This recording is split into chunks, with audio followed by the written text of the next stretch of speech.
이것이 국격이고 외교다.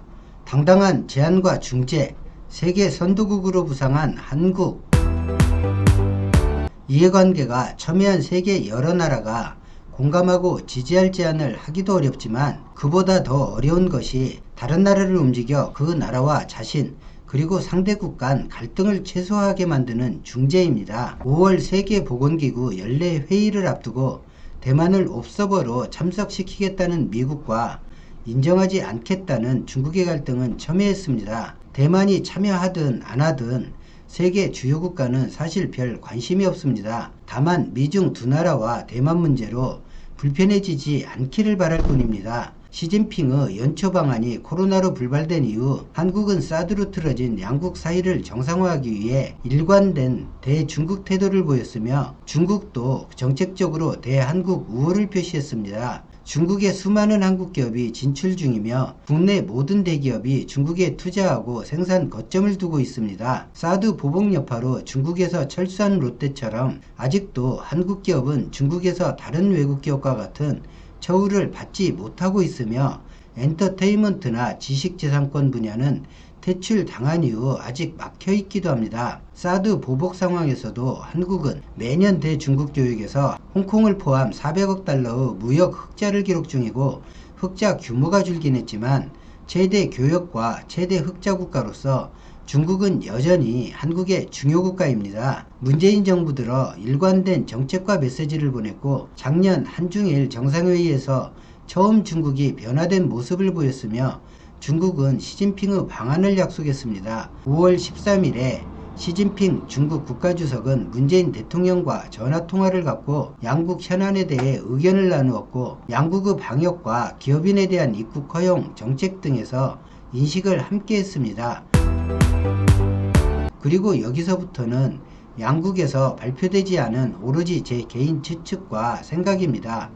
미중 무역 갈등이 1차 합의로 봉합된 듯해 세계가 한시름 놓았는데 코로나라는 중국발 전염병으로 인해 다시 심각한 대립 양상을 보이게 되었습니다. 우한에서 시작되었다 아니다를 넘어 중국이 고의로 퍼뜨렸고 우한의 연구소에서 시작된 것이라는 폼페이오와 트럼프 직설적인 주장이 이어졌으며 중국은 자신이 재선되는 것을 원치 않는다며 반중국 정서를 일으켜 미 대선 전에 전략적으로 이용하려는 움직임 그리고 정치적으로 탈출구가 필요한 서방의 주요국이 이에 동조하고 러시아가 공개적으로 중국을 두둔하는 등 그야말로 신냉전이 발발하는 것이 아니냐는 우려가 컸습니다. 현재도 진행형인 문제이긴 합니다. 18일 개막된 세계보건기구 연례회의 개막연설에서 시진핑은 현재 가장 첨예한 문제로 주목받아버린 두 가지 사안에 대해서 발언했으며 이 내용은 실시간으로 세계 주요 언론들이 속보로 전하고 분석하고 있습니다. 하나는 중국이 앞으로 세계에서 운신할 때 가장 심각한 걸림돌이 될 수 있으나 국가적 체면을 중시하는 공산국가 특성상 내부에서도 패배했다는 비난을 받을 수 있는 문제, 즉 우한 바이러스에 대한 국제 공조조사를 수용하겠다는 발표를 했습니다. 이 발표가 지니는 의미는 미국을 제외한 모든 국가에 미국의 주장에 동조하지 말고 의심스러우면 직접 조사에 참여하라는 의미이기 때문에 더 이 문제로 중국을 공격하기가 어렵게 되었습니다. 음모설에서 중국이 자유로워지는 것입니다. 서방 국가가 우한 이외의 시설로 조사 범위를 넓히려고만 하지 않는다면 이 문제는 사실상 정치적으로는 종결된 상태가 되었습니다. 그리고 또 하나의 문제,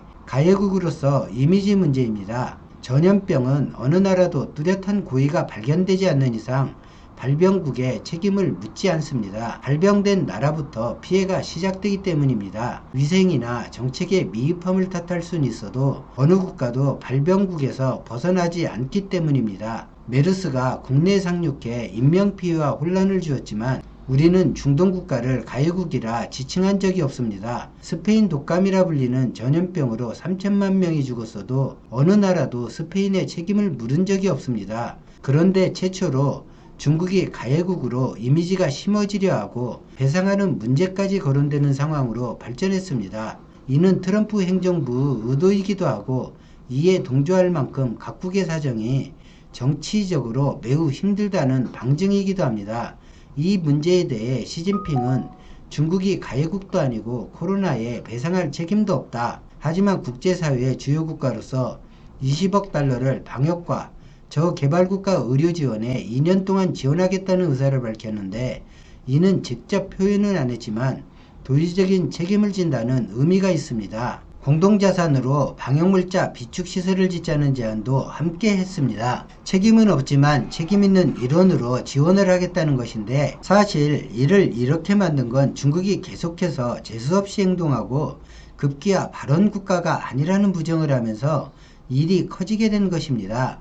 욕은 욕대로 먹고 돈은 돈대로 쓰면서 고맙다는 말 한마디도 듣지 못하는 상황을 중국 스스로 만든 것입니다. 이 지원책은 미국이 세계보건기구에 지원을 중단하고 중국만큼만 지원을 검토하겠다는 뉴스와 대비되기 때문에 중국 이미지가 상당히 개선되는 효과를 불러올 수 있습니다. 특히 아프리카, 아시아의 많은 개도국이나 후진국은 두 팔을 들고 환영할 만한 뉴스입니다. 또한 굳이 중국과 불편한 관계를 원하지 않지만 미국 눈치가 불편했던 국가에선 명분을 얻는 계기가 될 수 있습니다. 그리고 사실 중국이 전범 국가처럼 실제로 배상을 하게 된다면 전염병이 시작된 모든 나라는 파산하게 될 것입니다. 미국은 중국을 굴복시켰다고 자평할 수 있지만 그건 미국 입장입니다. 트럼프는 조금 셈법이 어긋났다는 걸 느낄 것입니다.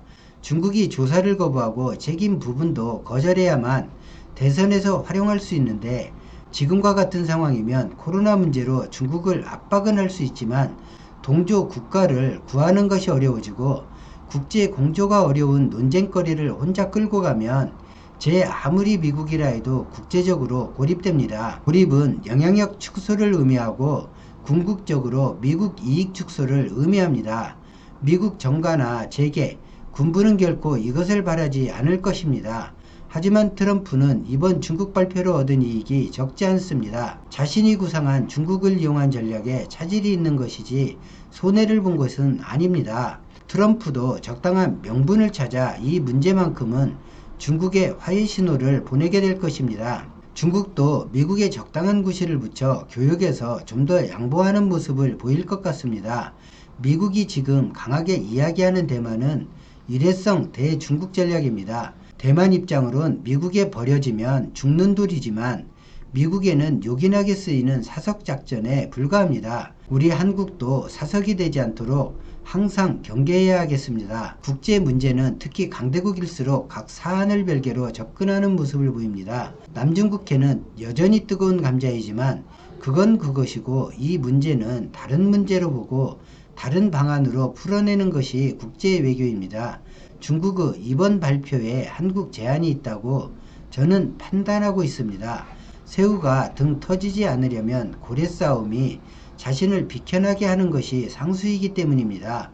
5월 18일 문재인 대통령도 기조연설을 했는데, 한국 대통령이 세계보건기구에서 기조연설을 한 것은 한국 대통령으로는 처음입니다. 세계보건기구 사무총장의 제안으로 이루어진 기조연설에서 한국 방역을 설명하고 경험을 공유할 것을 약속했습니다.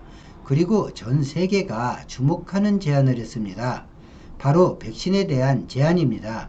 어느 나라가 백신을 개발하든 인류 공공자산으로 삼고 세계 모든 나라에 공평하게 배분하자는 제안입니다. 공공자산으로 삼고 공평하게 배분하는 것이 결정되면 백신 가격이 정책적으로 낮아질 수 있고 가난한 국가에 무상 지원되는 자금을 부유한 나라들이 부담을 들고 십시일반모금으로 해결할 수 있게 됩니다. 이 제안은 세계보건기구와 유엔 헌장이 표현하는 보편적 인류 가치에 부합되는 제안입니다. 문재인 대통령은 1억 달러 기금 지원을 발표함으로써 한국과 비슷하거나 규모가 큰 경제를 지닌 국가들의 스스로 기준이 되었습니다. 문재인 대통령의 이 제안을 반대할 만한 국가는 백신 개발에 강점을 지녔고 대형 제약사를 둔 미국, 독일, 스위스, 영국 정도가 탐탁치 않게 여길 수 있습니다. 시진핑이 문재인 대통령과 13일 통화하고 난 뒤 그동안 미국 요구에 대해 중국이 태도를 바꿨습니다. 문재인 대통령이 제안했는지 안 했는지는 모릅니다. 문 대통령이 제안했고 그것을 시진핑이 수용했거나 시진핑이 이 문제를 질의하고 문 대통령이 조언했다고 제가 그렇게 판단하는 것입니다.